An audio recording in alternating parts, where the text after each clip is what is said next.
Rotary-elect Mike Shea. Mike, the floor is yours. He's here. Thank you. There we go. Oh, there you are. And in all the years that I've been a Rotarian, this is the first time that I've been given the opportunity to deliver the inspirational message. Wow. I think for a couple of reasons. One, there was a little reluctance on my part because I don't think I could say anything that would inspire anyone. And the other reason is now that we're on Zoom, I didn't want to have to read what George's comments would be in the chat. So I'm going to give, usually when the inspirational messenger says you can all be seated, you're in for a long one. I'm going to say you can all stand up because this is going to be the shortest one in history. And it's a quote by A.A. Milne, who is the author of the Winnie the Pooh books. And I'm going to share this with you. You're braver than you believe, and stronger than you seem, and smarter than you think. So have a great week, Rotarians, and that's your inspirational message for this Friday. Well, thank you. Oh, unbelievable.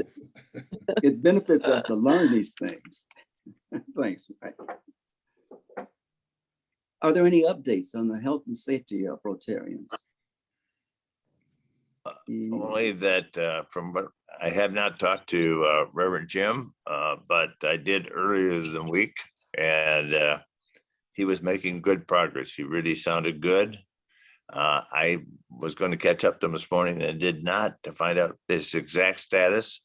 The talk was he was going to be going home from rehab. So, but beyond that, it was very encouraging when I talked to him earlier in the week. Oh, great. Good news. Anything encouraging is good news. So there's an update from George Wilson that he had back surgery and he's in the Henry Ford Hospital in West Bloomfield. He'll probably be there until at least tomorrow, but he's doing well and believes that the surgery was a great success. Oh, that's great. Thanks Wow. for letting us Excellent. know. Good. Thank you, ma'am. Anyone else? Okay. Anybody know about Howard Shand? That is what I would like to know. I tried his number on an old director list I had, and it didn't work. I got some strange family, so it must have changed since that was published. And Okay. We'll have to look for I think he's doing. I've talked to him, but it's been a couple weeks. And last I talked to him, he was doing well. Good. So, but it was probably 2 to 3 weeks ago that I last talked to him. Glad to hear that. Anyway, you can pass along the his telephone number. Yes. Thank you. Yeah. Okay. Thank you much. Are there guests to be welcome today? Any guests? Okay. Looks like none. Any other announcements? Okay, well, in that case, next slide, please. It's time for the program. Judge Duncan Beagle has the privilege of introducing Joe Serra, today's talented speaker. Judge Beagle, the floor is yours. All right, thank you, Mr. President. Good afternoon, fellow Rotarians. Good afternoon. My pleasure to introduce our guest speaker today, Joe Serra, who's appeared in front of our Rotary Club on several occasions. As many of you know, he is the president and CEO of Serra Automotive. Today, Serra Automotive ranks among the top 10 privately owned automobile groups in the entire nation. They operate in 7 states, employ over 2,300 people, and the network includes 51 dealerships and represents 63 automotive franchises. Joe began his career in 1982 when he teamed up with his late father, Al Serra, to grow the organization. He purchased Serra Automotive from his father and several stockholders in 2000. Joe's a proud graduate of Albion College, where he received his Bachelor of Arts degree. And I know he'll be embarrassed by this, but he was captain and outstanding basketball player at Albion as well. He's an active board member of the McLaren Health Care Corporation. Joe and his lovely wife, Julie, interestingly enough, met in high school and have two beautiful adult children. Many of you have probably seen his handsome son, Matt, doing the commercials for the Sarah dealerships in Grand Blanc. Joe's favorite quote, as I found out going online, there are no secrets to success. It's the result of preparation, hard work, and learning from failures. On a personal note, for those of you that maybe have not gotten a chance to know Joe, I can tell you he's one of the most down-to-earth, successful people you're going to meet, with a great sense of humor. He's going to talk on a number of topics related to the industry at this time. So without any further ado, let me introduce to you Joe Serra. Joe, the floor is yours. Thanks, Duncan. Can everybody hear me all right? All right. Yes. So this is the first presentation I've ever done over Zoom. So bear with me. This is sort of, I think, but I come unprepared. I don't have slides, don't have anything. So I just wanted to, I guess, talk to the group and share with you a little bit of the agenda is to tell you a little bit of who I am, who Serra Automotive is, my thoughts on retail automotive today, and then maybe what the future might hold. And I say all that, and I would share with you that I know you guys normally do Q&A at the end, which I gladly do, but as talking, if there is a question that you have, feel free to ask it. Just interrupt me and ask it. And that works well with me. And there's no, it's just not going to mess me up. So again, the agenda for today, I want to give you a background on Serra Automotive. And I'll start with that. Our organization was started in 1973, and Judge mentioned my late father, Al Serra, and I can share with you, for those of you who did not have the pleasure of ever meeting him, he was really an amazing individual. He came to this country in 1935 on the boat from Italy and got into retail automotive. And quite frankly, was not only a great father, I'm one of 10 children that my mother and father had, but he was a great coach, great mentor, leader, advisor, and somebody that I learned so much from.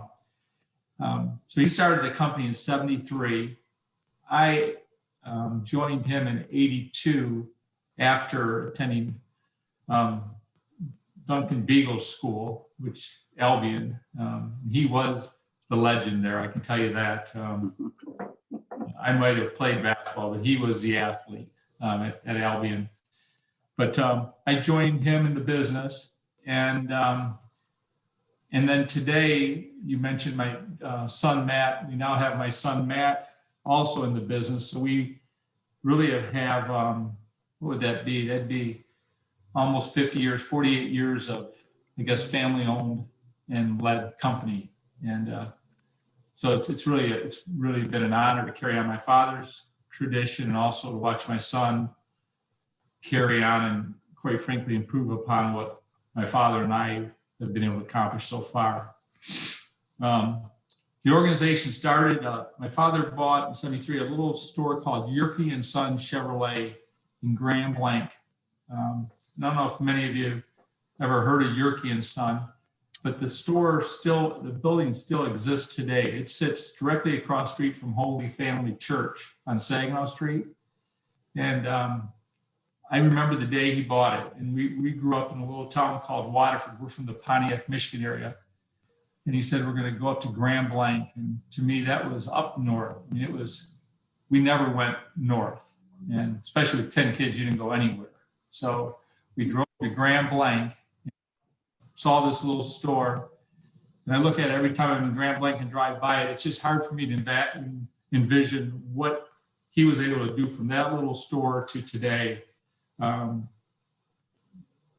Duncan mentioned that today we do business in 7 states, got multiple franchises, over 2,300 associates that are the key to the whole business. As all of you know on the call, any organization, it's all about people, 100% about people. We all sell, we all service, we all do things, but the key is having great quality people, and our organization is just blessed to have some amazing individuals and loyal individuals that work hard every day for us.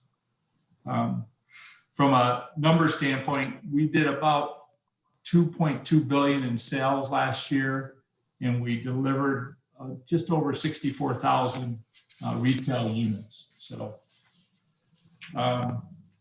that's a little bit of Sarah Automotive.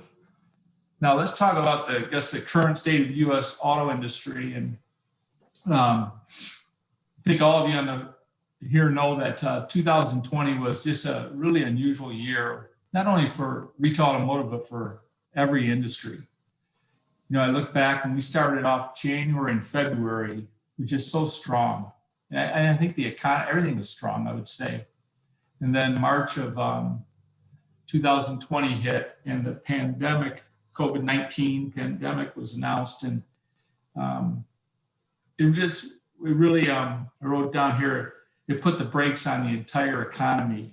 And the degree of, I don't know if the word damage is the right word, maybe it's too harsh, but the degree of, but I'm going to use a degree of damage depended on the state that you were conducting business in.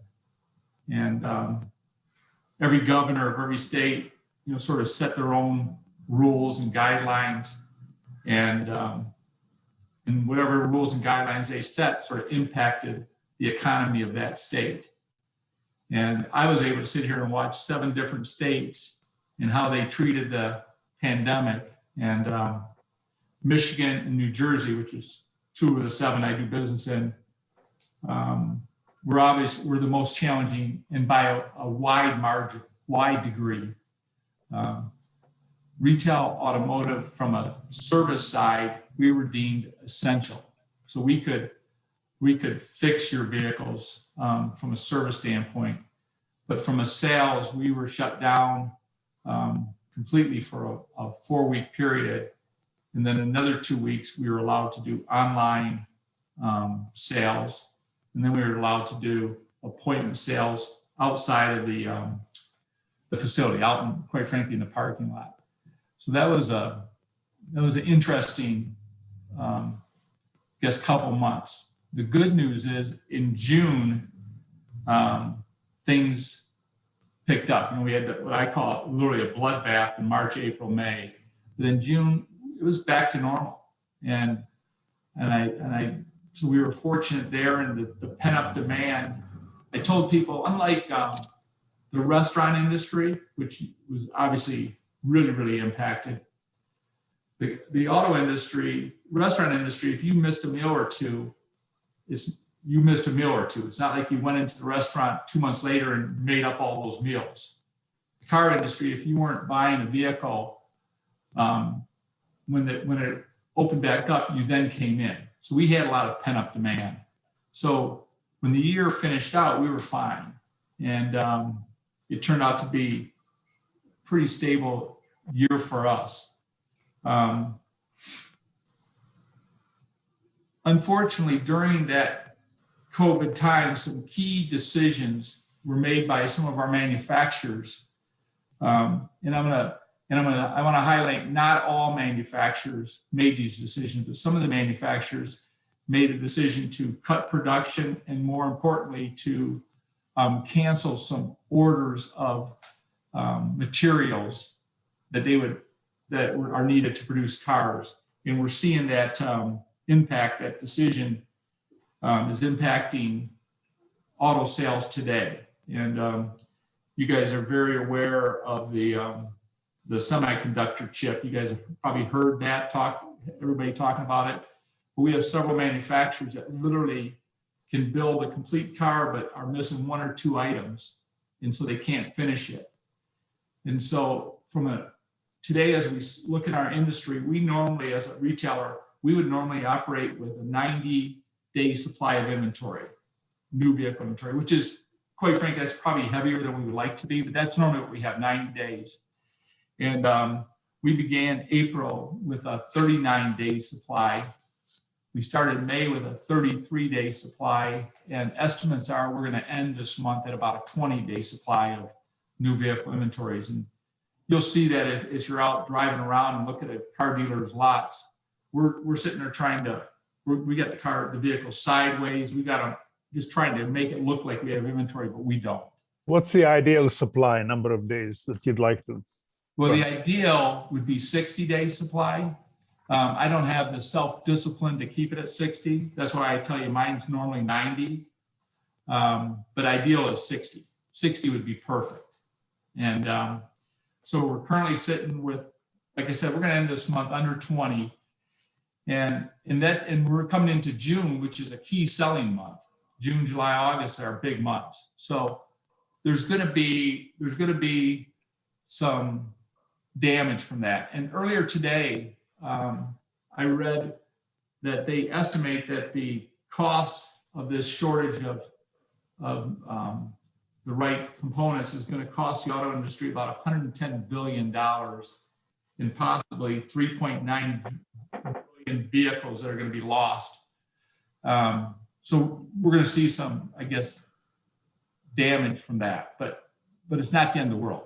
I'm just sharing what's happening in the market today. The other thing that happens when day supply drops like this, it affects transaction prices. And the transaction prices are increasing at the fastest pace in 15 years. The average transaction price was up over $2,400 last month over the previous month, which is a huge increase. And also what's happening is the manufacturers, their need to have to incentivize these products has gone down as well. And they've cut their incentives for obvious reasons. They have no product, no reason to incentivize them. Ultimately, the product's going to sell. But what that's done is it's technically raised the price to the consumers. And that's an unfortunate situation. It's all going to come back in line once production picks back up. The question is, when is that going to happen? And my concern is going to take a while because, for example, the semiconductor chip, when they canceled the orders of those, other companies, computers, games, they skyrocketed. Their business skyrocketed and they use the same chip. So it's not like there's chips sitting out there. So it could take months. It could take the rest of this year before they get caught up. So we're looking at a situation we've just never seen in this industry before. Usually we have too much supply to meet the demand. Now we have too much demand to meet the supply. What else on the current? It's probably it on the current, unless there's some questions. Then as it relates to the future is what I love about this industry is there's so much out there and everybody's talking about electric vehicles, autonomous vehicles. And I'm going to start by saying, I see a lot of great faces on here. I'm probably the biggest fan of electric vehicles on this call. I love driving them. I like how they ride. I like how they perform. I love everything about them. That being said, and they're coming, and it's going to happen. But that being said, there's still some hurdles we need to get over to make this replace internal combustion. You got to get public acceptance, and public perception to me is really just tied to price. So as an example, I buy an electric vehicle today. I can tell you I'm paying more than the vehicle is worth, in my opinion. So we got to get these things affordable for the mass population. Infrastructure is another thing. The time to charge, the ability to charge as you travel across country, up north, whatever it might be.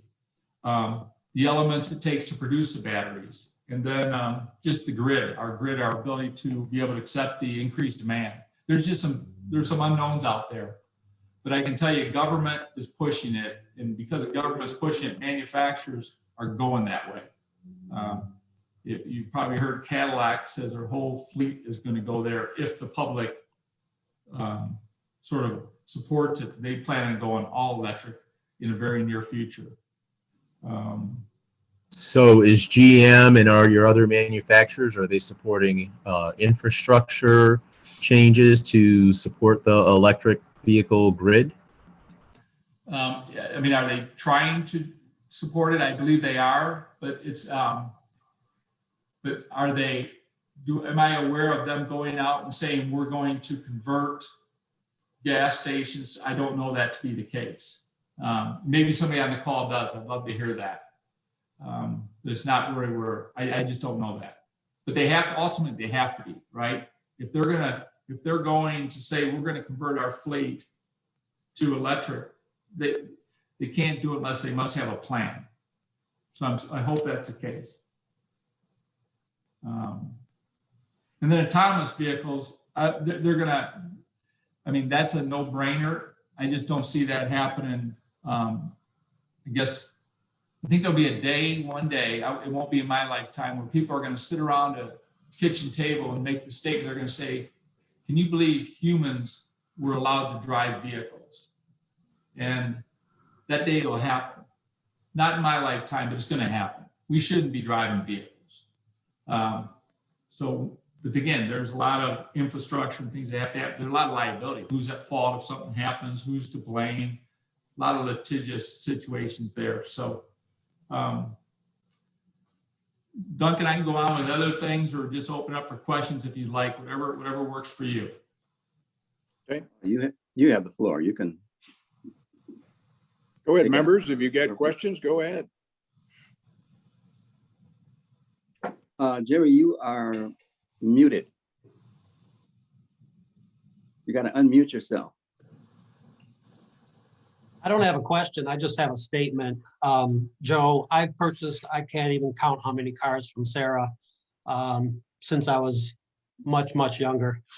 And it's always been a great experience. And I'm really grateful for what you've built there. Makes a huge difference for someone like me. And I'm an ex-GM guy. I worked for Cadillac Luxury Car Division for many years right there at the Tech Center. And it's just nice to see the growth in our area. Yeah, I appreciate it. We've been blessed. Like I said, we have some great associates. We dropped the ball, though. I'll be honest with you. There's times we drop the ball. Things happen. But hopefully when that does happen, we become aware of it. We try to rectify it. But, you know, I look back at, you know, I got in 82. So what's it been, over 40 years? It's all people. And when you came in and whoever took care of you and, you know, obviously asked you what you're looking to accomplish, try to meet your wants and needs, that's what it's all about. And know that you're in it long term. And, right. And as much as, one thing I would say is this community, Genesee County, has been so good to our organization, to all of our associates. I got other stores, different states. Nothing makes me prouder when people ask me where I live and I tell them Flint, Michigan. I mean, and you see their reaction. It's really cute. I love it. I love it. And that's home. That's where we're going to be forever. That's where, you know, Genesee County is going to be our headquarters forever. Just, it's what we love. It's what created us. Joe, you may want to let him know where you're at. I know you're out in Fenton, but you want to indicate where your office is exactly? Yeah, so several years ago, so I used to have my office on the campus in Grand Blanc, which is really that's our main store in our organization. And I love being there, quite frankly. We had a little building off of Hill Road in Saginaw. And quite frankly, we were in the way. The people that work for a company called Sarah Automotive, which is sort of the people that go out and look for other opportunities and buy deals. We're not in the day-to-day retail. We were considered overhead to those at the Auto Plaza that really were working and meeting the customers. And they were sort of pushing us out. And a friend of mine, Terry Anderzak with Raymond James, was looking to bring his company, relocate that. And one day I was with him and he had a parcel in Fenton, which is, I happen to live in Fenton, that he wanted to develop, but in order to make the numbers work, he needed to go up. He needed a few more tenants. So Terry and I built a building in Fenton called the Horizon building, which is in downtown Fenton. And I occupy a floor, Terry, Raymond James, and then Andiamo's, which is a local restaurant, is on the first floor. And it's worked out great.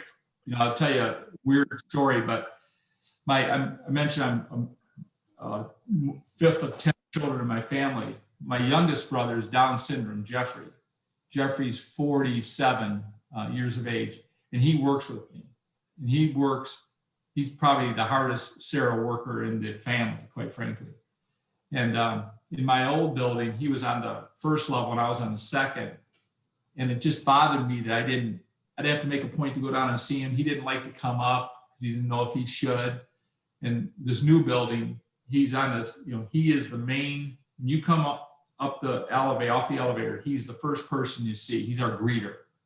And he's on the main floor. And it sounds crazy, but I almost built the building just for him, just so I could be with him on a daily basis. It's just a joy.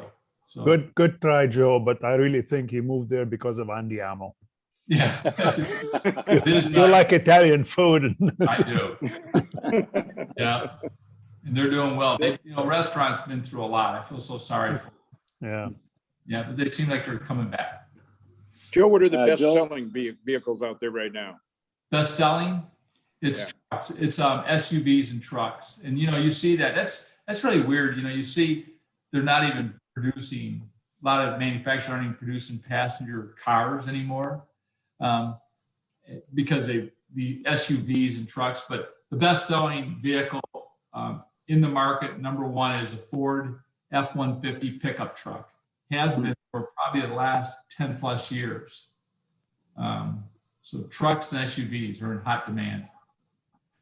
You said Joe, you said you love driving electric vehicles. Which ones do you enjoy driving? Which ones? Yeah. So I started originally, I had the Volt. Remember the original Chevrolet Volt? That was so high. And then I had the Fisker, which was a combination. It was gas and electric. And right now I've got the Audi e-tron that I enjoy driving. I've got on order the Hummer, the GMC Hummer vehicles that are coming out. So those are further out. Quite frankly, just the way they glide. I mean, there's something about them. I just like, and quite frankly, I like the ease of plugging them in at night. I mean, it makes sense. It's got to be priced and cost efficient for all buyers. Today, I just don't know if it is. Okay. So as far as plugging it in, if I were to buy one, would I need to have a dedicated line like 220 volts at home in order to plug it in and leave it overnight? Or how about just having the plugs that's there? Would that do the job? It does. You can do both, and it all has to do with the speed of the charge. So if you used your typical outlet overnight, out work. But I can tell you these chargers, a lot of manufacturers, when you buy the vehicles, the chargers come with it. So it's not an additional cost. And even if it is additional cost, I purchased one the other day and I was surprised by how the price of the chargers are coming down drastically. And that's the 220 you talked about. And that overnight wise works well. You can get a complete charge maybe in 6 to 8 hours, which is still a long time if you're traveling. That's where it's going to get interesting. If I'm going to drive from here up north, what do I do? Joe, President Ray, if I could, the biggest question is the infrastructure to support the electric vehicles on long distance trips. Do you envision that SEC or someone like that will make sure that all electric vehicles can use the same pump or the same electrical unit? Because I think that's important. We've got different makes of electric cars coming out.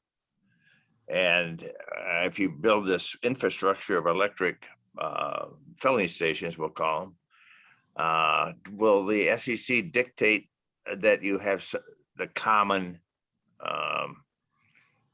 electrical pump structure? Yeah. If you understand what I'm saying? I understand the question. I'm going to make a statement knowing that I don't have a clue, but here's what I believe.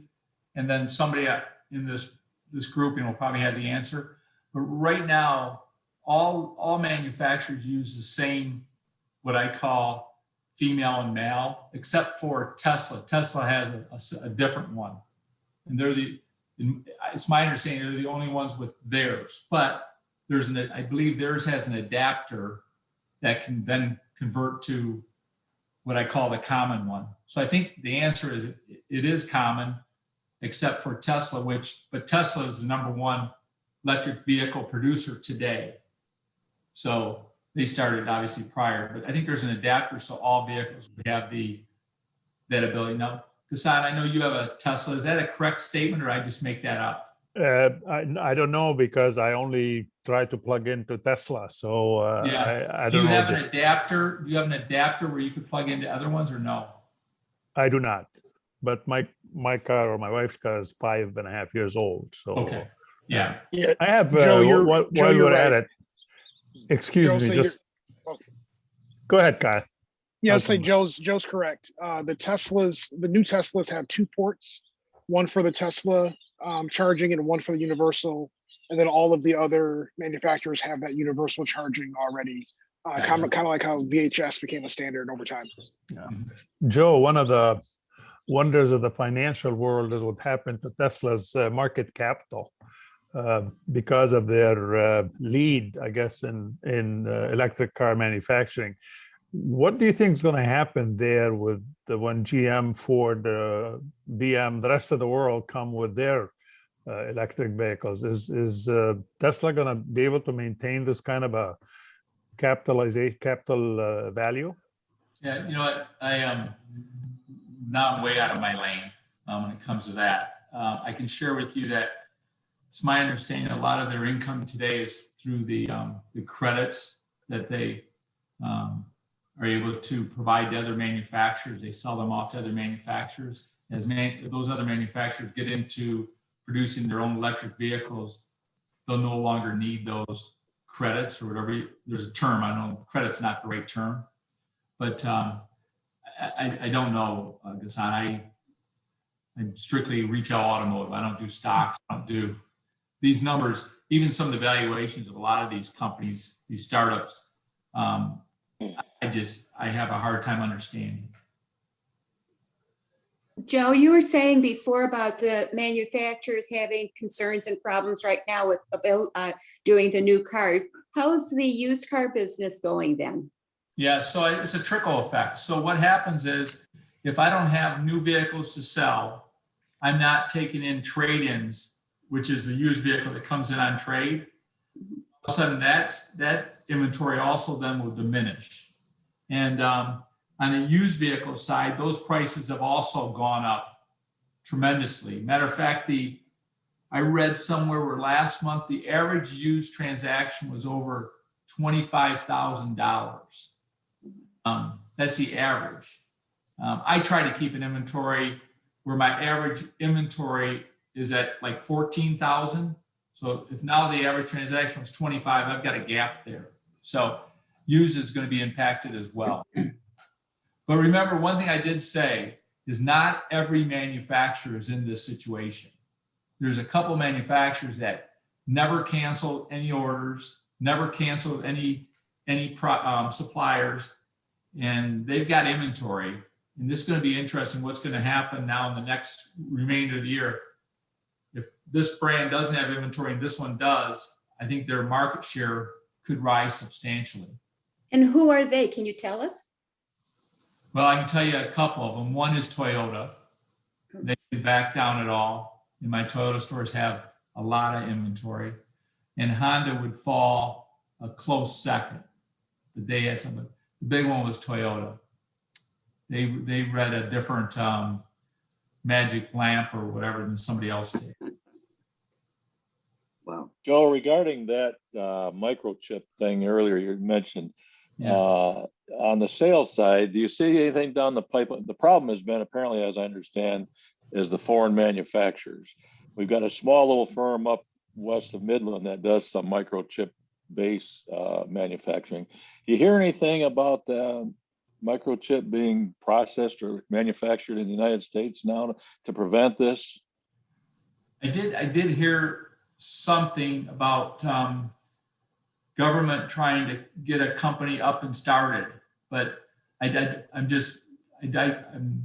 almost babbling now because I faintly recall reading something. But again, that's future, right? And they also said that apparently there was one in Texas. We did have one in Texas, and there was a fire apparently. And that's another part of the problem. And but it really comes down to this just-in-time inventory management, which I know makes sense. But when things like this happen and the one part's not there, and it's not just the chips. I've been told sometimes it's foam, it's rubber. I mean, and all these costs are now all increased as well.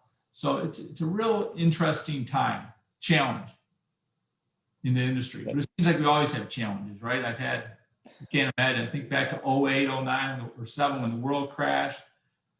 I mean, there's always something.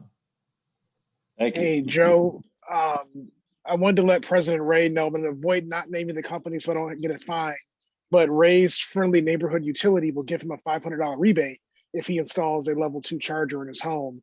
But my question for you, Joe, is on the retail automotive industry. I think some of this is driven by the capital requirements, maybe of electric vehicle sales and service. But can you talk about the shakeout between groups like Sarah Automotive that have multiple stores across multiple states and the single store operator, maybe in a smaller community, and how that shakeout in the industry is going and where you see things going in the future? Yeah, Kyle, great question. And I'm going to sort of give it some more color so the total audience understands. So our retail automotive as an industry is, it's so different. Like when I got in 82, or my father was in it, and today it's a completely different industry. The cost of owning, operating, buying a dealership today is ridiculous compared to what it was in 82. And now what's happening is all of us as dealerships, we need to convert all of our stores to meet this new electrical need. So as an example, Cadillac, we used them earlier. They came out to all of us and said, hey guys, we're gonna be all electric by 2035, I think is what they originally said. Now it's come down. And you need to decide, since we're going to do that, you need to agree to convert your dealership to meet the electrical needs. And the average conversion for a store, an average size store, they estimate to be $200,000 to $250,000, which is a lot of money, but it's not a lot of money. And what I mean by that is, it could be, for a large store, it could be $500,000.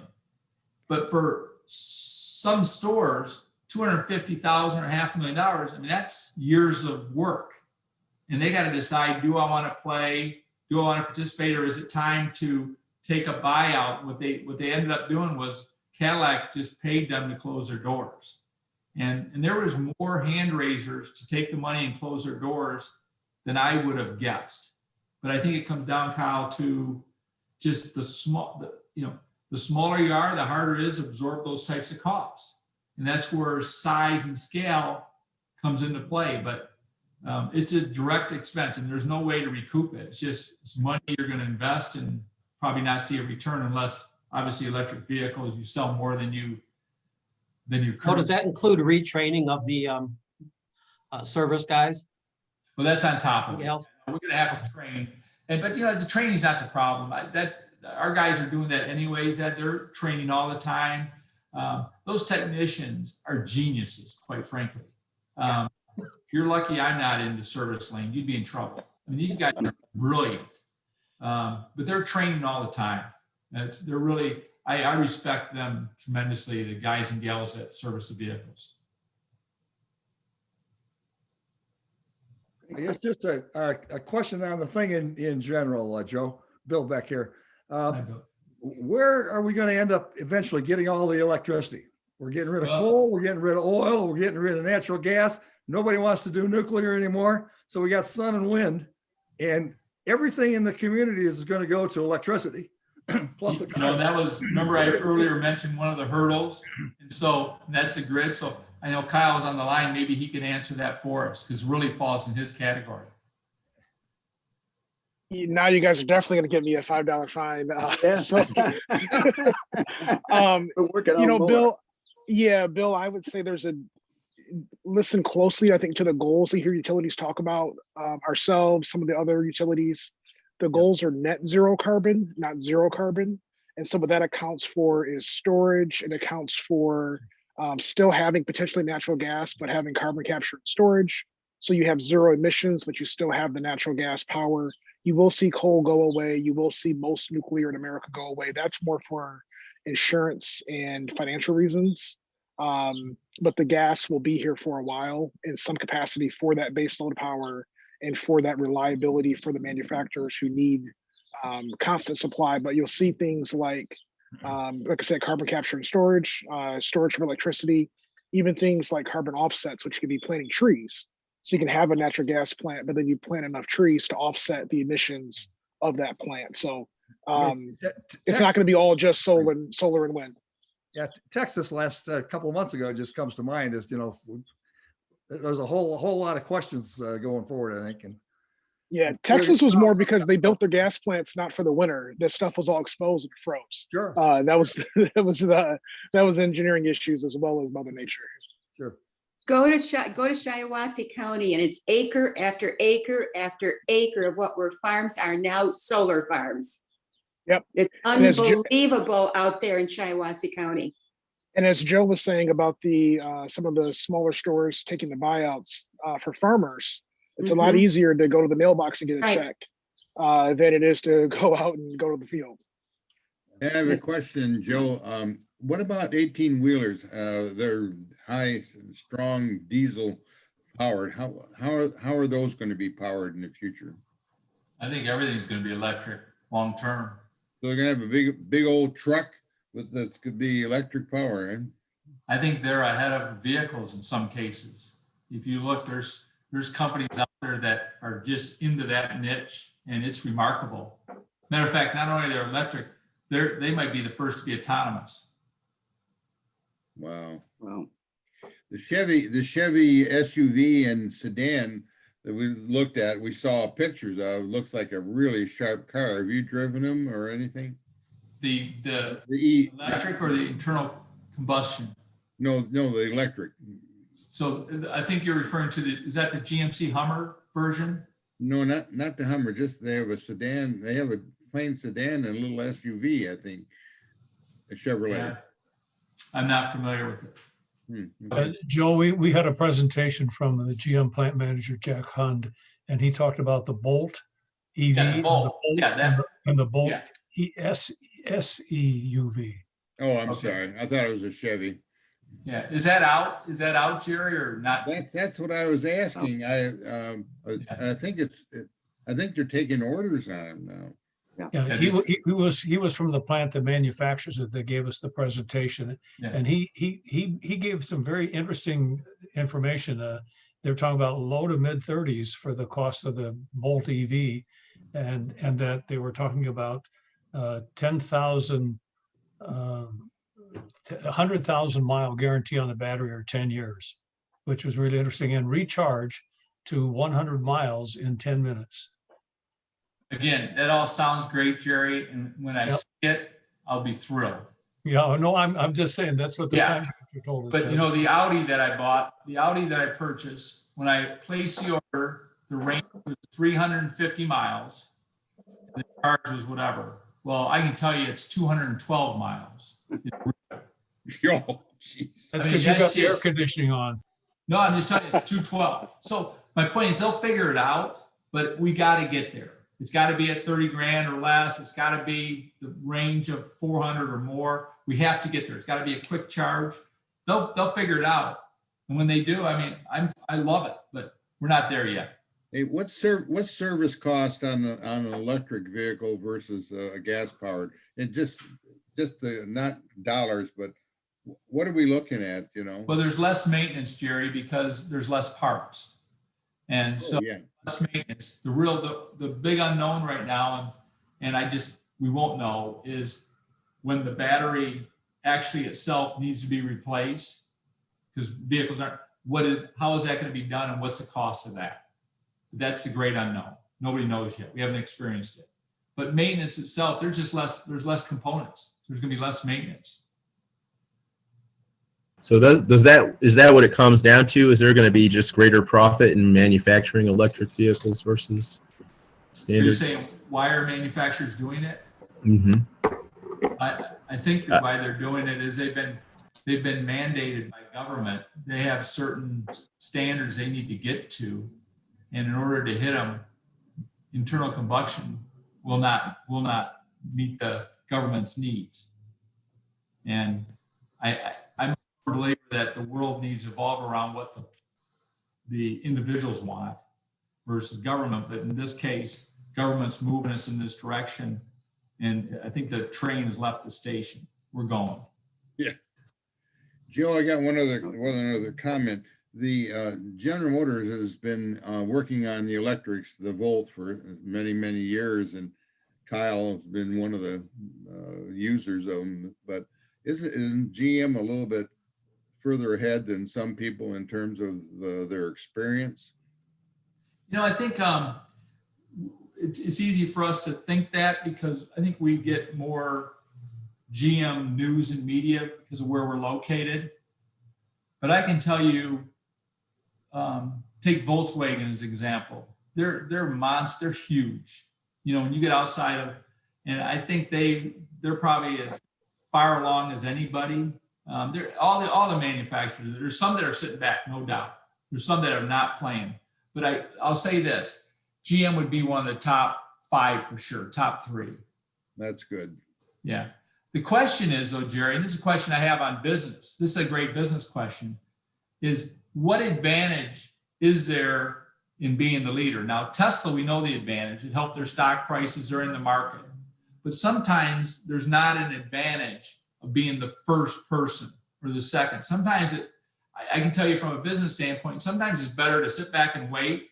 Unless first is going to be so much of a lead, the cost to be the first and the learning, sometimes it's better to be second and third. I don't know if that makes sense to anybody, but you got to be careful sometimes. The first makes all the mistakes that the second, and third, and fourth can learn from. They don't have to pay for those. Yeah, but again, if it can give you a huge leap, which in Tesla's case it definitely did, you just sometimes have to ask yourself: is it worth being number one and being the pioneer?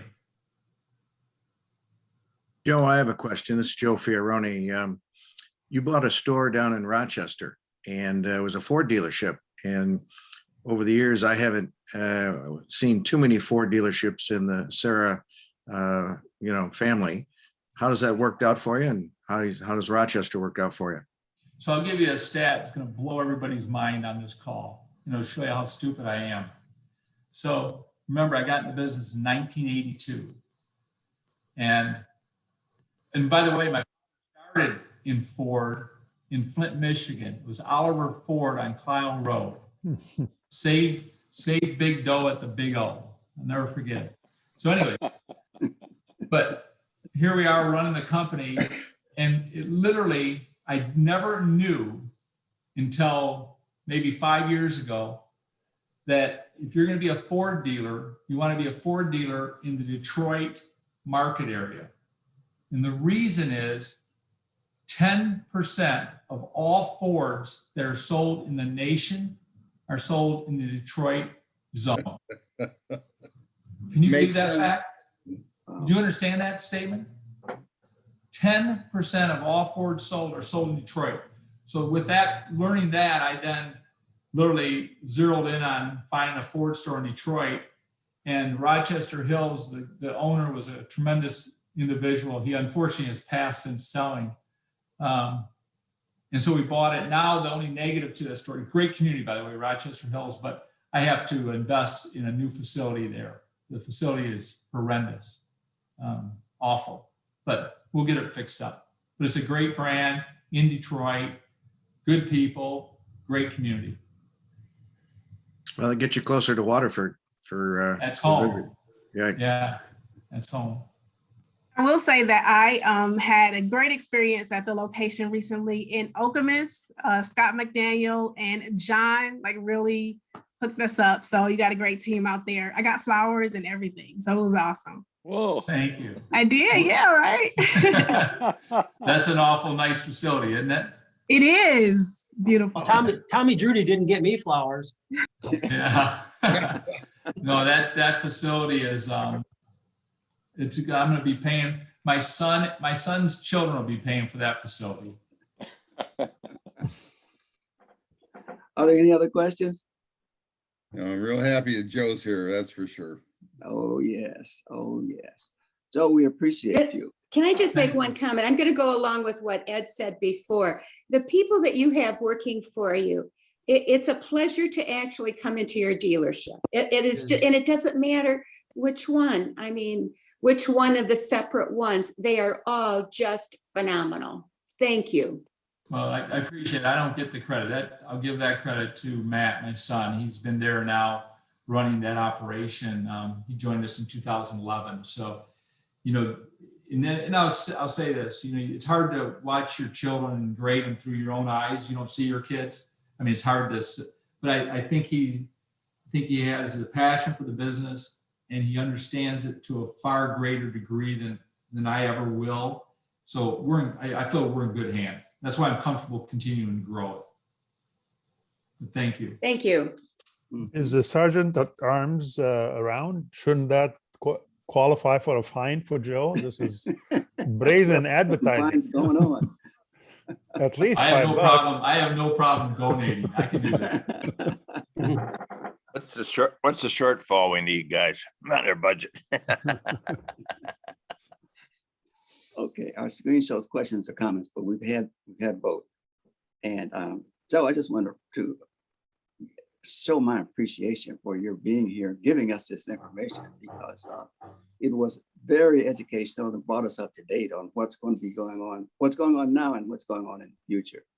And in appreciation for the time and preparation that you donated for your very educational presentation, the Rotary Club of Flint will make a donation in your name to the Rotary International Foundation for the eradication of polio. I want to give you a sincere thanks for joining us today. Thank you, Ray. Appreciate that. I want to thank our members for their service today. Judge Duncan Beagle for introducing our speaker, District Governor-elect Mike Chafee for his very inspirational message, and short, by the way, and today's note taker, Rotarian Bob Sabilski. Flint Rotary thanks each and every one of you for joining us today. I hope you enjoyed our program as much as we enjoy welcoming you. Our program next Friday will feature Bring a Guest and have your questions ready. Actually, that one right now is still in the works. So we'll have to tell you who that's going to be when I give you that information next week about our Rotary meeting next Friday. Stay safe, keep warm, and look to open opportunities in order to provide service above self. And listen carefully for the closing bell to stipulate that we are adjourned.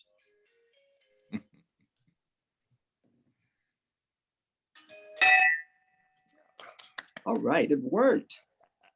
I didn't have to say it worked. It's electric bell, though. Electric bell. Thanks, everybody.